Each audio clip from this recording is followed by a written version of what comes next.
to another edition of Ask the Experts, where we talk to really smart people to be better today than we were yesterday. Today we have Lee Schiller, VP of Operations for Restaurant Technologies, and I'm really excited for this conversation because we're going to talk about leadership. And we're talking to Lee, who has a military background and was a commander in the U.S. Army. So we're going to get insight into leadership from both a military and civilian's perspective in helping people better understand the different ways to lead people and organizations. So before we get into all that, remember to like and subscribe if you like what you hear, if you like what you see. But Lee, thank you for taking the time. How are you today? Good, Dave. Thanks for having me. I'm really excited about being here. Yeah, and leadership is a topic that interests me. I read a lot of books about it. I find it so interesting how there are so many different ways to lead people. But before we get into that, we always start with 3 things to get to know our guests better. So first, what made you want to go into the military?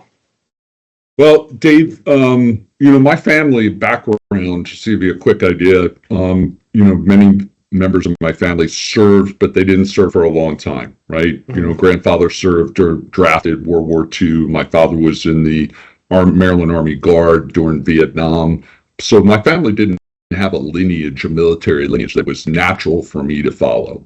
Growing up as a kid, I was at sports, always on teams, always helping to lead to teams, aspired to be leader of the teams, whether in youth sports or high school. And then I went into college, and I was approached, to be honest with you, I was approached by the ROTC department, talked about it because I was a member of a collegiate sports team. Mm-hmm. They always thought that it was a natural transition for athletes and people that belonged on teams to join.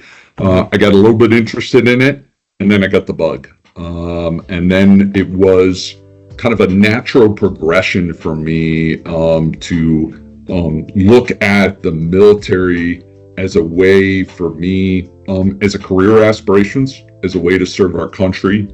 And something at the age of probably 21 or 22, I don't know if we're ever ready to know what we want to do, but it gave me opportunities to go out and try different things. Mm-hmm. And I wanted to get out and wanted to travel, I wanted to do things. I was probably naive at the time.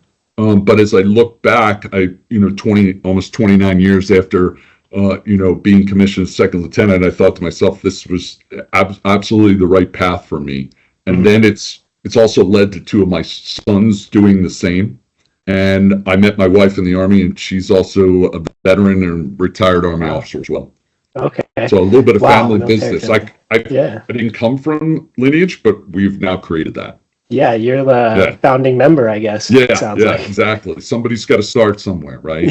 Yeah. No, that's awesome. Yeah, I completely agree. Teamwork feeds into that military mindset and vice versa so well. Right. So how has the experience, you kind of alluded to this already, but how has the experience with the military helped you in your career? Look, I would never trade anything that I did in the military. There were some very tough, challenging days, personally and professionally, moving around the world, being at different places, doing things. There was always never a dull day in the Army and serving our country. I think really for me, it builds a sense in my career of what I call professional resiliency. Mm-hmm. And we see that today. There's a lot of talk of our younger generation leaders and where they are in career after COVID, after many challenges that they've seen. I think the Army built upon jobs and years and experiences and relocations a professional resiliency inside me. Mm-hmm. And I think that that's something that you learn experientially, and over time that helps you in the same challenges you're going to face post-military career in the business world or whatever you may do. Yeah, and resiliency is so important, not just professionally, but personally, right, in life. Right. There's this famous Rocky speech where he's talking to his son. He's talking about life beating you down and having to keep moving. And I think resiliency is just so important, in the workplace, but obviously outside of the workplace as well. So what do you love about your job and being in operations? Well, I think the first thing about being in my position when it comes to operations is we get to touch the customer, right? We really get to touch the customer and serve the customer. deep down inside in me, I have a passion for our business and our customer. Our customers have a lot of challenges. I mean, the people we serve, the businesses we serve across the entire country in 41 markets are under a lot of pressure. And it's easy to sit back and, be constructively critical of what people do. But I often wonder about what would it be like if we weren't there with them, right? And I like to be a shoulder to shoulder with our customers and the people that we serve and watch them succeed. And then internally watch our team succeed doing the same thing. Yeah, and I think that's such a good attitude to have. And I think a lot of people at RT have that attitude where customer success equates success for us as well. If you put the customer first and put their success first, then we're going to grow together. And that's the best way to grow, right? We build that trust between the partnership. So let's get into some leadership questions, and let's start with the foundation. Give me a high-level overview of your leadership philosophy and why you think it works for you. Yeah, so I think I look at leadership, Dave, as it's a profession, right? It's a profession. So you have to build upon that profession. And I always am trying to learn in this profession, constantly trying to learn. There's never an end point when it comes to leadership and what you do. So I'll be the first one to say, I'm not a perfect leader. My philosophy is not perfect. Sometimes it has to be adjusted to the environment, to the setting it will be. But overall, when you look at it, leadership for me in a philosophy is influencing your team to do things to make, to get to a point of success, either for the customer, for them, for a business. It could be outside of work. It could be for a volunteer organization. It could be part of, a charity or something you belong to at a local church or something going on. So I think overall that I look at it as a profession of who I am. I treat it that way, but it's really about influencing a group of people or an item or something to get to a point of success or a point that's agreed upon on the team as well.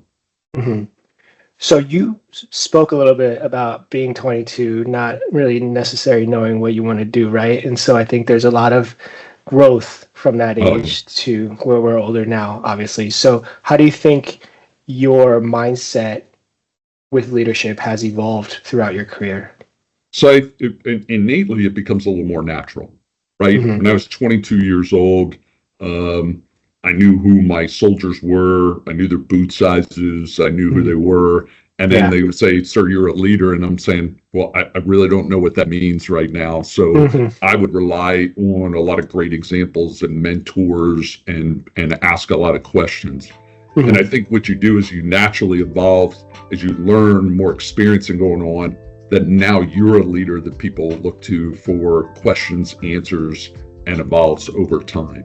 So I really think that has grown over time for me. Look, make a lot of mistakes as a leader. Make a lot of mistakes as a leader. And I think one of the things you recognize as a leader is, are you able to adjust, take data points, take experiences, and turn around? And are you a humble leader that realizes that you're not perfect, your team's not perfect, and you can make those adjustments as well over time? Yeah, at 22, right, you could read 1 million books on leadership. You could write 1 million papers, and you could be a so-called expert in understanding how other people lead or the different styles of leading. But until you actually have that life experience, even me, like I have 2 kids now, the way that I approach people, the way I approach them and my teammates is different because I have a different part of me now, a different mindset as like a father than I did when I was 22 years old. So there's just so much growth and experience you need to develop from such a young age that I feel like leadership is something that you're constantly learning throughout your entire life. Do you think there is a best way to lead? I read about Bill Gates, and he's an empathetic leader. People loved working for him, and he got results. Then there's Steve Jobs, who was a very innovative mind. He, really built Apple to where it is today. But a lot of people did not like working for him. People thought he was kind of a jerk.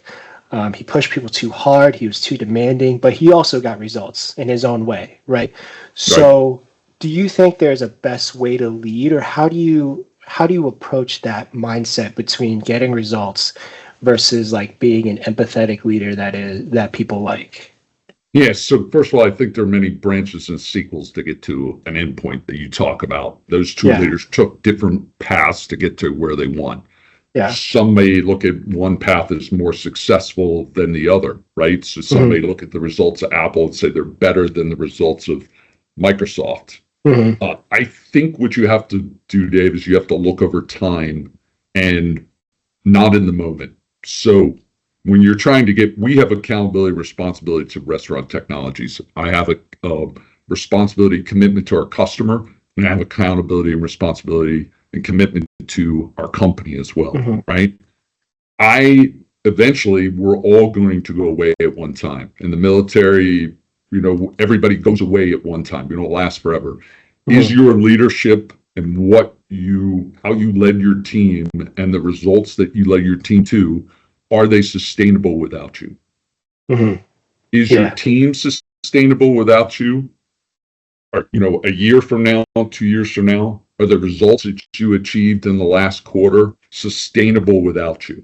hmm You have to build a framework, a team, and you have to build a methodologies for sustainable performance and sustainable team leadership. The second part of that is that it cannot be solely about you. You have to build a succession plan or a group of leaders that can come in behind you and help sustain that, right? Because Yeah. they're not going to be sustained on their own. They need hmm that next leader, generational leader, the next person that's going to come in and do the same thing, influence to get to a point where the organization is, whatever organization is, and with customers, a point of success. So that's how I judge that. Is that hmm sustainable over time? Yeah, that's such a good point because when you said that, I was thinking about the succession from Microsoft. I don't actually know when Bill Gates stepped away. Like it was Right. seemed like a pretty smooth transition. But when you think about Steve Jobs, he had a lot of health issues at the end of his life or his career, and he actually stepped away and he came back, I think a couple times. Every time he stepped away, those shares took a dive, the company was unstable, and then he passed away and the company was really struggling to find its identity. Bill Gates probably took with his empathetic mindset, his mindset is probably mentor, you know, try to make sure there's a good succession plan. And Steve Jobs was seemingly someone that was more about himself. Like, I'm the innovative guy, I've built this company, and you work for me, you get things done. And when I'm gone, like, you guys figure it out, right? Is there something there? Does that make sense? Yeah, I think you could lead by I try not to, or maybe it's our world today where there's a lot of information going on. Lead by a cult of personality, right? Mm, But I'm not sure that's sustainable if the right. personality's not there anymore, or if the cult breaks apart, the personality dissipates, Yeah. right? So I in my work are constantly looking at evaluating talent, discussing talent at two levels down. hmm We have a level behind me that supports me. My region directors will report direct to me, but I'm always looking at two levels down and what is that talent? How do we develop talent there? High potential talent, succession planning. How do we get them the resources to be successful? Because that's really generational next, where it's going to lead RT into the next 10 or 20 years of where we're hmm going as a company, right? I'll use Yeah. that. The same way the military did the same exact framework where we built leaders up, informal, formal, and experiential learning and leadership roles. So to build them up to they're the next generation that goes away, strategic leaders. They're going to lead the military into well into the 21st, mid and hmm late 21st century. So Yeah. you've got to me, that's almost the most important thing we do. Yeah. We serve the customer, commit the customer, but that's almost the most important thing we do to sustain our performance. Hmm. externally and internally.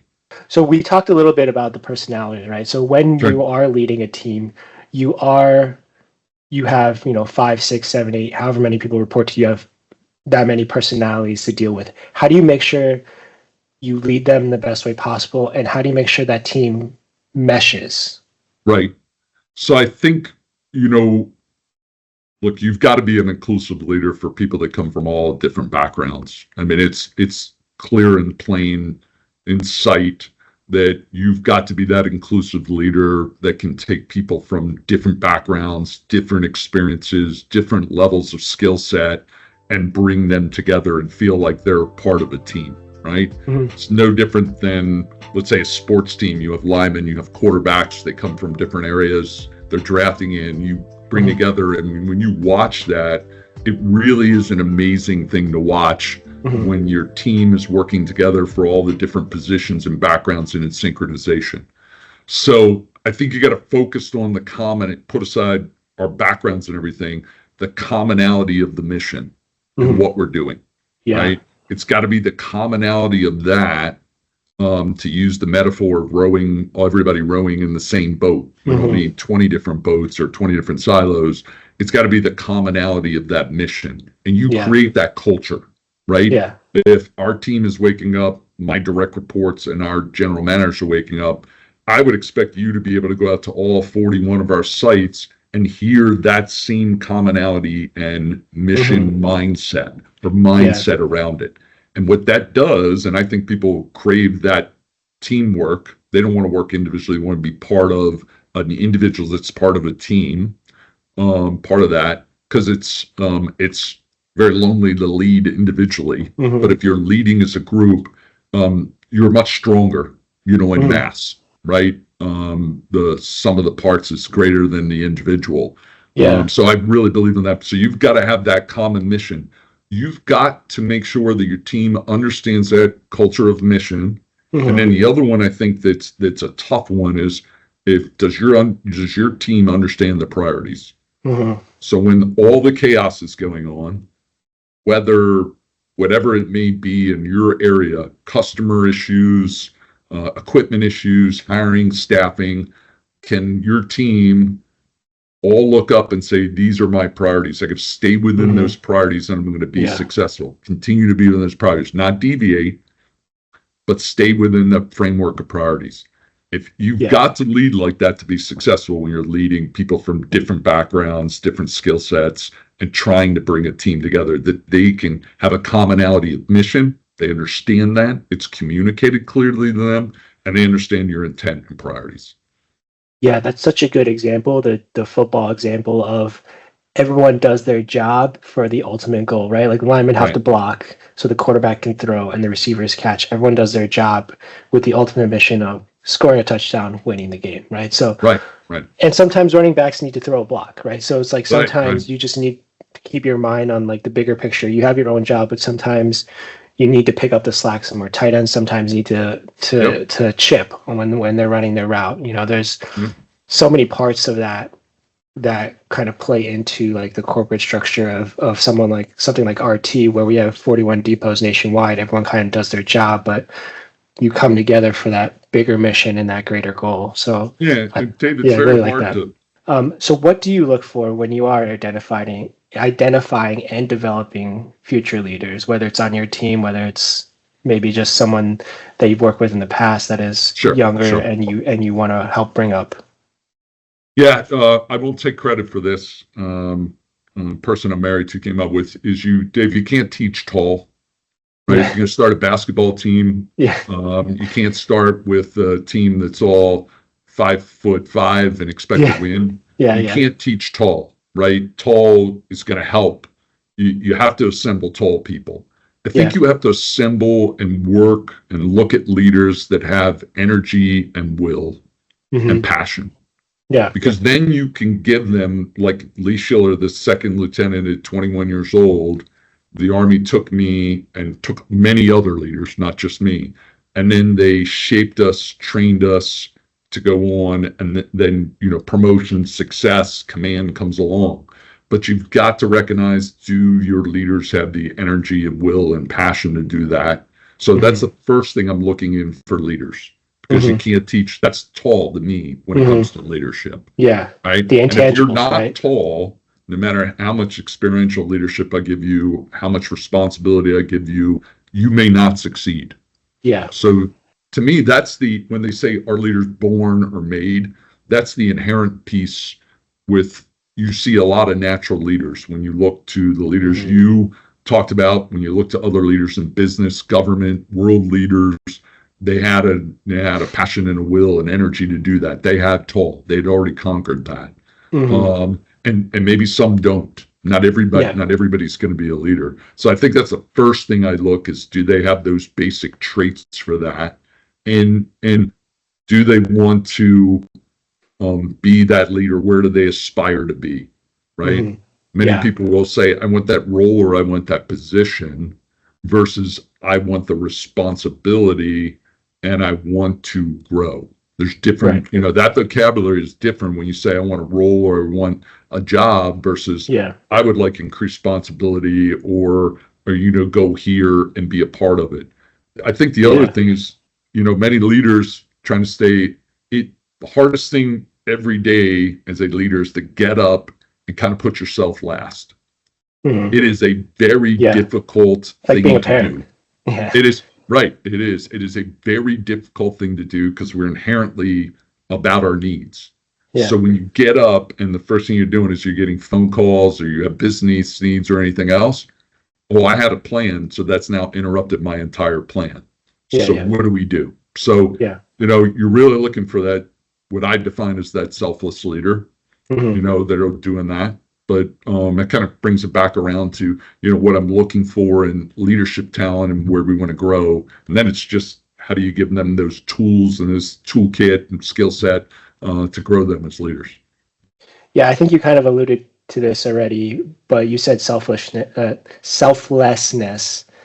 is an important trait. Is that the most important thing for a leader to remember, or is there something else out there that you really think is more important? I think, as you go through in time, I think for me, it's been about self-awareness and self-reflection, because you can be, there's people define overly selfless and they could not get the results that they need. Their team doesn't have the right direction. Their team is, doesn't understand purpose and intent. So I think awareness, self-awareness, understanding that you're evolving as a leader, very trait. I think innately as a person, you have to be that kind of selflessness. But as a leader, I think you are, the influence that you have in your team and where you can lead that team in a sustainable manner under time. That's important to me. I think that's the most important trait, is that self-awareness and where you're, and the ability to kind of walk through what the plan is over time. And that may not be a trait. But that may be part of who you are and a skill set you learn. Would you say that the higher up you get in an organization, the more important it is to be self-aware and be able to be self-reflective? Because I feel like, sometimes at a certain point, right, it's like the emperor's new clothes, the new wardrobe, right? So sometimes people are afraid almost to call you out on where you do fall short. And so that mindset of being self-aware and self-reflection and being able to take feedback as it comes is even more important. I think you have to be, Dave, to be honest, you have to be intentional about it. It's just not something you walk around every day being self-aware. I think every interaction you have is a data point. Right? Is data coming to you? If I'm leading you in your interaction with me, it's some kind of data being provided back to me. So how do you take all that data, intentionally reflect upon it, work on it, and then move forward to be even a better leader, and then adjust for your team as well, right? So it's not just about you leading, it's about leading your entire team, growing yourself as a leader, and your entire team being successful. Which is why, a little biased here, but I think RT does a good job of making sure that everyone gets feedback from the top down with our Pecan surveys, internal surveys that we send out with HR. I think it's always a growth mindset and how we become, better leaders, which, I really appreciate. So, Yeah. And yeah, when I say go ahead. intentional, right? Evaluation system, quarterly Yeah, check-ins, yeah, one-on-ones with your direct reports on a weekly or monthly basis. yeah. That's being intentional about Hmm. feedback to your team for their self-awareness and their data back to you, or you working with your manager or leader for the same thing. Yeah, yeah. So what is the biggest piece of advice for someone coming up in their career? What do you say to someone that says, my career goal is, VP of field operations one Sure. day? And look, I think first of all, it's a great aspiration to have, right? Yeah. That you want to do that. I think first thing is be patient, Hmm. right? There will be many challenges and roadblocks before you get there, Hmm. right? You've got to have a sense of tactical, personal, and strategic patience for all of this. Hmm. The building of Apple or the building of Microsoft didn't happen overnight. There were Hmm. many failures over time, Hmm. times that they were probably going to go out of business, didn't think things were, if you read the movies, read the biographies, watch the movies, you're going to see that failure over time. There will be Hmm. setbacks, there will be challenges. So, first of all, be patient. Second of all, take on as much as you can from opportunities for leadership Hmm. from a role perspective, and then treat what you want to do as the professional leadership in which you want to go as your full-time profession to do that. Learning, Hmm. information, the reading you talked about, experiential learning, formal learning, schooling, what RT may provide for you at training, go out on your own to try to get more schooling. So I think you have to be patient, and you have to build a plan Hmm. and realize even when you're patient and build a plan, when you cross that starting line, all things could change. We used to have a Hmm. saying in the military: the plan is great until you cross the line of departure. Right. Hmm. So once you go Yeah. past the line of departure, there are other people and other aspects of what's going on that have a vote in your plan. Hmm. Right. So Yeah. when we would cross the line of departure, there would be other things that were happening. So Yeah. be resilient, be ready to, of those challenges, those obstacles. So you got to be patient. You got to have a plan. You've got to learn. You've got to take on responsibility and realize that that's going to take some time, and you got to be flexible. Yeah. It's that Mike Tyson quote: "Everyone has a plan until you get hit in the mouth." Right. Right, to get punched in the face, right? Yeah. Yeah. So and we have that. I mean, it's your plan, you think it's good, but remember, it's your plan in isolation, right? Yeah. And other people have a vote in what goes on. Yeah, I could talk about leadership all day. I Yeah, promise I sure. won't keep you. I won't keep you that long.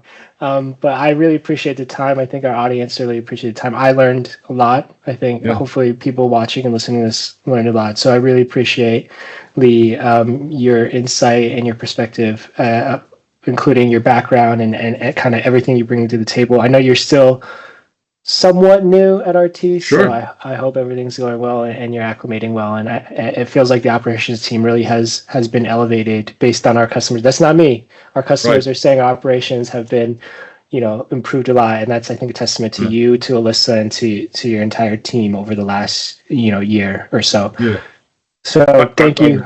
Yeah, Yeah, I go just ahead. want to say one thing. Look, Yeah, it's me interviewing, but alongside of me and with me is a whole host of leaders that's yeah, unbelievable. The tone set by on my leader, Alyssa, on the operations team. I have a whole host of directors and that I work with on the operations leadership team. I am not successful without them, right? yeah, I am not successful without my region directors, our GMs.